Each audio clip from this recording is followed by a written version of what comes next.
अगर जय भगवान जी को चुनाव में दोबारा उनको मौका दिया जाए तो इस बार ये भाजपा की सीट निकल जाएगी। अगर पार्टी मुझे मौका देगी तो फिर मैं मजबूत चुनाव लड़ूंगा वहां से, ऐसा नहीं।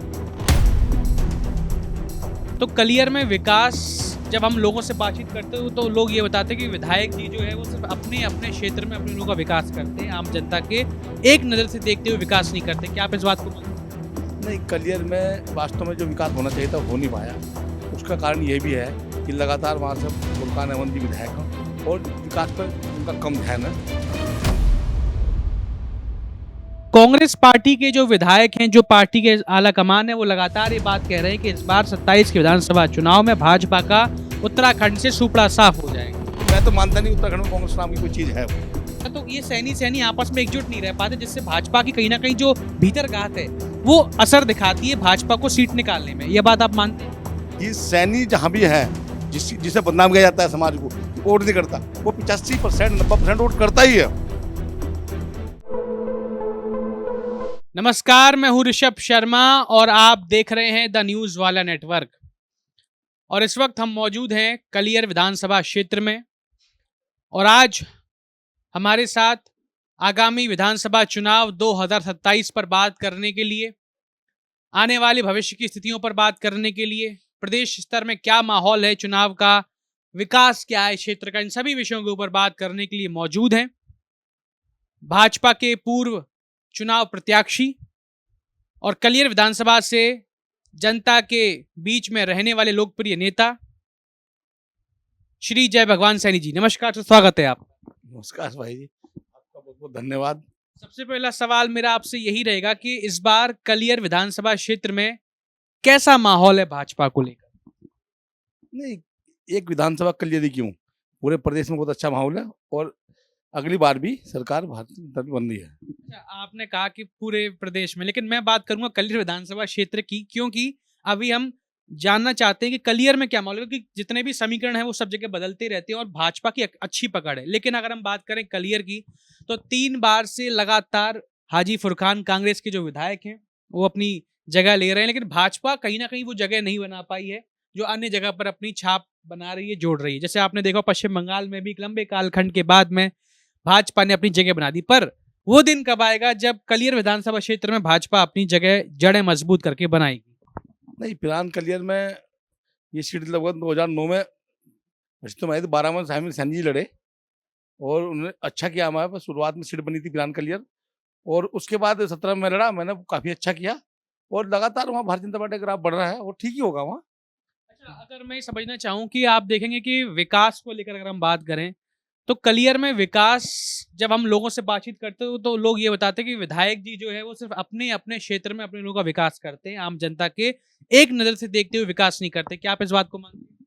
नहीं, कलियर में वास्तव में जो विकास होना चाहिए था हो नहीं पाया। उसका कारण ये भी है कि लगातार वहाँ से फुरकान अहमद जी विधायक हैं और विकास पर उनका कम ध्यान है। उनका ध्यान इसलिए नहीं उनका कि वो चुनाव लगातार जीत रहे हैं और पता नहीं क्यों चुनाव जीतते हैं, ये भी मुझे जानकारी नहीं, लेकिन फिर भी विकास पे उनका कम ध्यान है। विकास अगर होना चाहिए था तो कलियर का जैसे आसपास के क्षेत्र का रुड़की, हरिद्वार और ये आसपास छोटे-छोटे कस्बों का विकास, भगवानपुर, इनका विकास हुआ तो उससे कलियर का विकास नहीं हो पाया। जबकि कलियर विश्व प्रसिद्ध तीर्थ स्थान भी है, विकास वहाँ का और अधिक होना चाहिए था।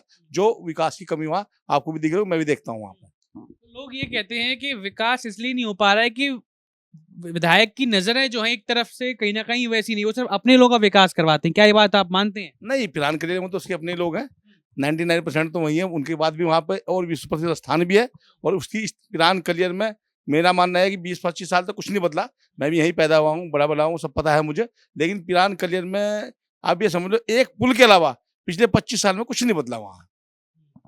अच्छा, अगर मैं बात समझना चाहूँ कि प्रदेश स्तर पे भी भाजपा अपनी दमखम दिखा रही है और कह रही है कि धामी जी के नेतृत्व में तीसरी बार हैट्रिक मारेगी, लेकिन कांग्रेस पार्टी के जो विधायक हैं, जो पार्टी के आला कमान है, वो लगातार ये बात कह रहे हैं कि इस बार 27 के विधानसभा चुनाव में भाजपा का उत्तराखंड से सुपड़ा साफ हो जाएगा।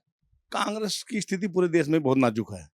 वो तो लोकसभा चुनाव में भी उन्हें वो थोड़ा मुद्दा मिल गया कि इस बार 400 पार मोदी संविधान बदल देंगे, मतलब झूठा प्रोपेगेंडा फैलाया ना, तो उससे भी बहुत अच्छा रिजल्ट होता है। और अभी उत्तराखंड में तो समझ लो कि 100% मेरा इसमें कोई शक ही नहीं है कि यहाँ पे कांग्रेस की स्थिति बहुत बदतर है। यहाँ पे कांग्रेस में लगातार रोज समस्याएं, रोज आपको देख ही रहे होंगे। मतलब मैं तो मानता नहीं उत्तराखंड में कांग्रेस नाम की कोई चीज है। अच्छा, जैसे कि इंजीनियर रवि बहादुर हैं, उन्होंने भी एक बयान दिया था कि गणेश जोशी के ऊपर। गणेश जोशी ने जब कहा कि भाई इस बार जो है हमारा जो एजेंडा है वो यही रहेगा कि 27 चुनाव में हम कांग्रेस मुक्त उत्तराखंड और पूरा का पूरा देश कर दें। लेकिन कांग्रेस लगातार ये आरोप लगाती है कि कांग्रेस तो जहां से शुरू हुई वहीं पर आज भी है, लेकिन भाजपा की जड़ें मजबूत जो हो रही है वो किस वजह से हो रही है सबको पता है कि पैसे की दम पर, ताकत की दम पर, जोर जबरदस्ती की दम पर। पश्चिम बंगाल का चुनाव इन्होंने कहा कि सीआरपीएफ और तमाम सेना के दल को खड़ा करके वोटिंग कैप्चरिंग करके चुनाव जीता गया। तो जो भाजपा है वो चुनाव ऐसे जीतती है, आप इस बात को मानते हैं? देखो, कांग्रेस लगातार यहाँ 40 वर्ष तक एक छत्र राज किया। तब तो विपक्ष के लोगों ने नहीं कहा कि उन्होंने मतलब पैसे के बल पर या वैसे झूठ प्रोपेगेंडा फैलाकर या कोई बैलेट पेपर खराब करके, जब उस समय चुनाव बैलेट पेपर तो होते थे, तो ये कांग्रेस की मानसिकता होगी। बौखलाहट में कुछ भी कह देते हैं, कभी चुनाव आयोग को खराब बताते हैं, कभी ईडी को खराब बताते हैं। मतलब जितने भी संवैधानिक पद हैं भारत के, सभी को कांग्रेस पार्टी खराब बता रही है। और वो उनकी सोच है इस तरह की, जैसे हमारी बहन ममता बनर्जी जो है 15 साल मुख्यमंत्री रही, मैं रिजाइन नहीं करूंगी। ये क्या तरीका भाई? तुम 215 seat 212 seat Bharatiya Janata party को मिली है, तो ये क्या तरीका? अनपढ़ जैसी बात करना, कि मतलब बिना मतलब की बात करना, जबकि संविधान में रिजाइन नाम की, इस्तीफा नाम की चीज है ही नहीं। सबको पता है, पहली बार हमने भी सुना भाई। वो तो जैसे कोई पार्टी हारती थी, उसका नेता हारता था, तो वो स्वेच्छा से नैतिकता के आधार पर वो राज्यपाल के पास पहुंचता था कि मैं त्याग पत्र दे रहा हूँ भैया, आप संभालो, मैं चुनाव हार गया, मेरी पार्टी मेरे पर विश्वास लोगों का नहीं रहा। लेकिन उसके बाद भी घमंड कि नहीं दूंगी इस्तीफा में। तो ये ऐसी लोगों की मानसिकता बन गई। ऐसा नहीं है। भारतीय जनता पार्टी और हमारे देश के प्रधानमंत्री मोदी जी अच्छा कार्य कर रहे हैं, लोगों की भावनाएं जुड़ रही है और लगातार लोग जुड़ रहे हैं। तो इसलिए प्रदेश में हमारे मुख्यमंत्री बहुत मेहनत से काम कर रहे हैं, तो लोगों की भावना जुड़ी। मैं बात करता हूँ आम आदमी से, कहता ही नहीं यार अच्छा काम कर रही है देश में भारतीय जनता पार्टी। और जो लोग कहते हैं ना भाजपा बहुत खराब पार्टी, वही बोलते हैं हम। मतलब मैं तो ताज्जुब मानता हूँ, जो लोग कांग्रेस के लोग भी है, कह रहे यार हम लग तो रहे हैं यहाँ से, लेकिन अच्छा वास्तव में भारतीय जनता पार्टी की जो नेतृत्व हो, हमारे मोदी जी अच्छा काम कर रहे हैं देश में। अगर हम ये समझना चाहें कि 27 विधानसभा चुनाव जो हैं वो अब नजदीक हैं, तो इस बार 27 में जो समीकरण बन रहे हैं वो यही बनेगा कि इस बार कलियर में भी भाजपा वर्सेस कांग्रेस ही है, कोई तीसरी पार्टी अभी भी दिखाई नहीं दे रही है। लेकिन जैसे कि अगर हम बात करें कि लोग कहते हैं कि भाई फुरकान जी को हराना मुश्किल है, क्योंकि कहीं ना कहीं उनके पास एक तरफा मत है, उसका बहुमत है। लेकिन लोग ये भी बता रहे हैं कि अभी जो निकाय चुनाव हुए तो उसमें उनकी धर्म पत्नी जी चुनाव लड़ी और वो कई तीसरे चौथे स्थान पर आई हैं। तो एंटी इनकम्बेंसी तो बनती दिख रही है, लेकिन फिर भी चुनाव वो जीत कैसे रहे लगातार? देखो, कुछ कमियां, वो तो 17 में चुनाव हार जाते, कुछ कमियां मेरी भी रही है उस समय। लगभग 1250 वोट का मार्जिन था उस समय, फुरकान मंजी में 1250 वोट साग थे। रही होगी कुछ कमियां मेरी, ना तो उस समय उससे भी चुनाव हार के नेक टू नेक था। 1000 का अंतर कुछ ज्यादा नहीं होता, 1 लाख सवा लाख वोट में, और उसी में चुनाव हार गए थे, ऐसा नहीं है। और मेरा यही मानना कि इस बार मेरा मन कहता हम कलिया विधानसभा जरूर जीतेंगे। एक बात ये निकल कर आएगी, जब भाजपा के पक्ष में हमने सवाल पूछा कि भाई भाजपा क्यों सीट निकाल नहीं पा रही, जबकि वो इतनी दमखम से तमाम जगह चाहे बड़ी बड़ी स्टेट्स हो गई वहां चुनाव जीत रही है, तो उनका ये कहना था कि भाजपा में चेहरा स्पष्ट नहीं हो पाता है।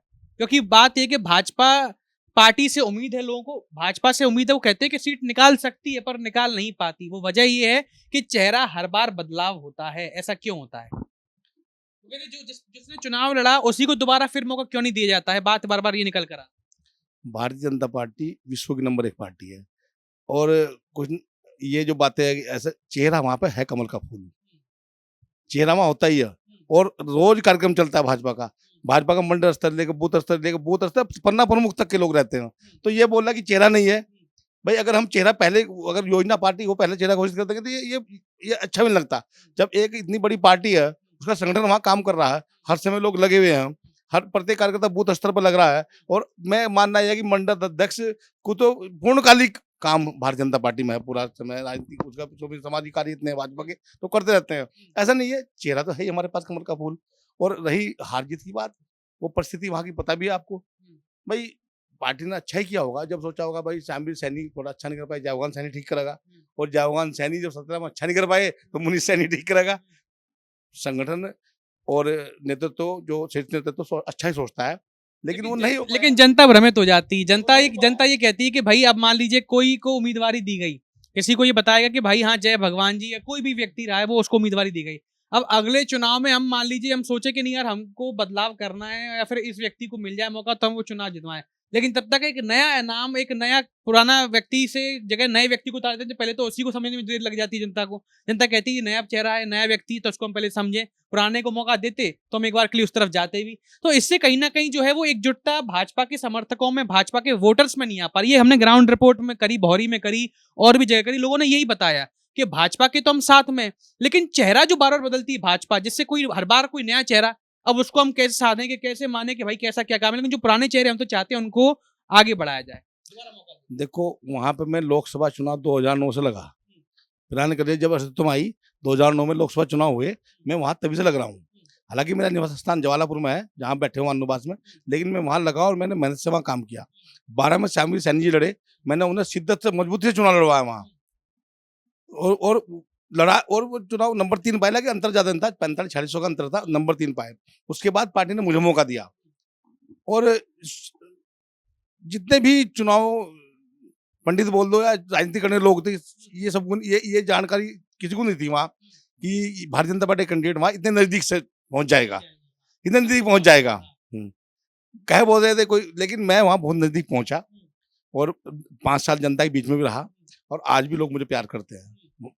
अच्छा, जैसे कि ये बात हो रही है कि भाजपा से अगर हम बात करें तो कई लोग जब हम ग्राउंड रिपोर्ट करते हैं, नाम निकल कर ये आता है कि भाई अगर जय भगवान जी को चुनाव में दोबारा उनको मौका दिया जाए तो इस बार ये भाजपा की सीट निकल जाएगी। तो मैं आपसे जानना चाहता हूं, क्या वाकई अगर भाजपा आपको फिर से एक बार मौका देती है, जय भगवान जी को चेहरा बनाती है, तो ये इस बार जो पिछली बार जो कमी रह गई थी कलियर विधानसभा क्षेत्र में, वो कमी इस बार पूरी हो जाएगी, भाजपा की झोली में सीट चली जाएगी? देखो वो निर्णय करना भारतीय जनता पार्टी का संगठन का काम है। मैं भारतीय जनता पार्टी का सिपाही हूँ। पिछली बार मेरा बहुत अच्छा रिदम बना था वहाँ, पार्टी ने कुछ और सोचा होगा, नहीं बात बन पाई। कभी कभी निर्णय गलत साबित होते हैं और सही साबित होते हैं। अब पार्टी संगठन अच्छा सोच के करता है, जो निर्णय लिया जाता है, सामूहिक निर्णय भाजपा में होता है, वो सही सोच के लिया जाता है, लेकिन वो निर्णय कभी कभी सही नहीं हो पाता। और मैं तो पार्टी सिपाही हूँ, देखो चुनाव राजनीति में करता ही हूँ, चुनाव में लड़ा भी हूँ, तो पहले भी लड़ा हूँ चुनाव, तो मैं ग्राम प्रधान, क्षेत्र पंचायत, जिला पंचायत रहा हूँ सब चीज में। लेकिन अब पार्टी की मर्जी अगर देगी तो मैं मजबूत चुनाव लड़ूंगा। देखो हार जीत का तो भाग्य पर निर्भर करता है या पार्टी कार्यकर्ता निर्भर करता है, लेकिन अगर पार्टी मुझे मौका देगी तो फिर मैं मजबूत चुनाव लड़ूंगा वहां से, ऐसा नहीं है। आपको वो मौका मिल जाएगा तो देखो सीट निकलना ना निकलना तो ईश्वर के हाथ में है, लेकिन मैं मजबूती चुनाव लड़ूंगा। ये नहीं कहेगा कि भाई कैंडिडेट बनाया था तो कमजोर साबित हुआ। अच्छा, एक बात ये भी देखने को क्लियर में मिलती है कि जब भाजपा का कोई उम्मीदवार निकलता है तो एक वो आपसी गुटबाजी कहीं ना कहीं देखती है। जैसे कि सैनी समाज जो है उसमें कई बार पुराने उम्मीदवार भी रहे हैं, वो भी सैनी रहे हैं, उसके अभी भी उम्मीदवार है वो भी सैनी है। तो ये जो सैनियों में जो गुटबाजी, कहीं ना कहीं लोग ये कहते हैं कई बार इस चक्कर में वोट कट जाते हैं। जैसे मान लीजिए श्यामवीर सैनी जी हैं, जय भगवान सैनी जी हैं, मुनि सैनी जी हैं, और भी कोई सैनी है, तो कई बार जब उनको किसी को चेहरा बनाया जाए तो ये सैनी सैनी आपस में एकजुट नहीं रह पाते, जिससे भाजपा की कहीं ना कहीं जो भीतर गाहत है वो असर दिखाती है भाजपा को सीट निकालने में। यह बात आप मानते हैं? वो लोग ऐसे बोलते हैं, कुछ ना कुछ बात निकलती है। दरअसल क्या है कि हमारे में गुटबाजी हो सकती है कैंडिडेट में, प्रत्याशी में, की बात ही कर सुनो सुनो, लेकिन समाज इतना सशक्त, मजबूत और शिक्षित है, वो एक तरफा वोट करता है भाजपा को, भाजपा कैंडिडेट को। वो चाहे श्यामवीर सैनी लड़े हो, चाहे मुनीष सैनी लड़ा हो, चाहे जयवान सैनी लड़ा हो। आप रिकॉर्ड देख सकते हो कि सैनी जहां भी है, जिसे बदनाम किया जाता है समाज को कि वोट नहीं करता, वो 85% 90% वोट करता ही है। और रही 10% की बात, वो इसलिए नहीं हो पाता कि दूसरे दलों में हमारे लोग हैं। भाई राजनीति दूसरे दल के लोग भी तो कर रहे हैं ना यहाँ समाज में, तो 10% तो छोड़ देना चाहिए। लेकिन कोई भी कैंडिडेट हो भारतीय जनता पार्टी का, 90% वोट सैनी समाज का उसी कैंडिडेट को पड़ता है। वो ये सब मिथ्या फैला रखा कि सैनी गुटबाजी करते हैं हमारे। और पहली दूसरी बात यह है कि थोड़ा बहुत मन मुटाव देखो हो सकता है, हो, ऐसा कोई नहीं कि कोई भाजपा का बुरा चाहता हो या कैंडिडेट का बुरा चाहता हो। हमें जीत चाहिए, समाज को यहाँ निश्चित रूप से एक विधायक और जीत चाहिए। हम पिछले 20 साल से सुखा महसूस कर रहे हैं यहाँ पे। हमारे समाज के यहाँ बड़े बड़े दिग्गज नेता हुए, माननीय राम सिंह सैनी जी, विकसित जी, उनकी लड़की राज्यसभा सांसद भी है। लेकिन हम 2002 के बाद कोई चुनाव, 2000 से कोई चुनाव हम यहाँ पे उत्तराखंड बनने के बाद नहीं जीत पाए। इसलिए समाज को एक जीत बहुत आवश्यक है। तो कोई भी इस मामले में कोई भी दो राय नहीं, कोई भी समाज का व्यक्ति वो कुछ भी सोचता हो, सोच उसकी यही है कि यहाँ से हमें सूखा खत्म होना चाहिए और एमएलए भाजपा का सैनी बनना चाहिए। ये बात है कि कहीं ना कहीं अब सैनी समाज को एकजुट होने की जरूरत है आपस में, चाहे कैंडिडेट चेहरा कोई भी ऊपर, सबको एक तरफ रहते हुए कहीं ना कहीं सहयोग करना पड़े एक दूसरे का, है ना, ये बात आप मानते हैं। तो दर्शकों, कहीं ना कहीं ये बात निकल करके आई कि इस बार विधानसभा चुनाव में अलग अलग राजनीतिकरण तो होंगे ही होंगे, लेकिन जय भगवान जी का कहना है और उनका मानना भी कि इस बार भाजपा की सीट पूरी तरह निकलेगी, चेहरा कोई भी हो, प्रत्याशी कोई भी हो, लेकिन भाजपा कमल खिलाकर रहेगी कलियर विधानसभा क्षेत्र में। और सैनी समाज भी इस बार एकजुट होकर के, जो हर बात निकल कर आती थी कि सैनी समाज एकजुट नहीं है, आपस में अंतर्घात है या फिर कुछ ना कुछ समस्या है, वो सब समस्या दूर होगी। इस बार सारा सैनी समाज एकजुट होकर के एक चेहरे के साथ में आगे बढ़ते हुए अपनी बढ़त बनाएगा और कमल खिलाएगा कलियर में। तो दर्शकों, हम इस तरह की और भी तमाम ग्राउंड रिपोर्ट्स को, इंटरव्यूज को करते रहेंगे। आप लोग देखते रहिए इसी तरह की और भी तमाम खबरों को देखने के लिए, देखते रहिए द न्यूज वाला नेटवर्क। बहुत बहुत धन्यवाद।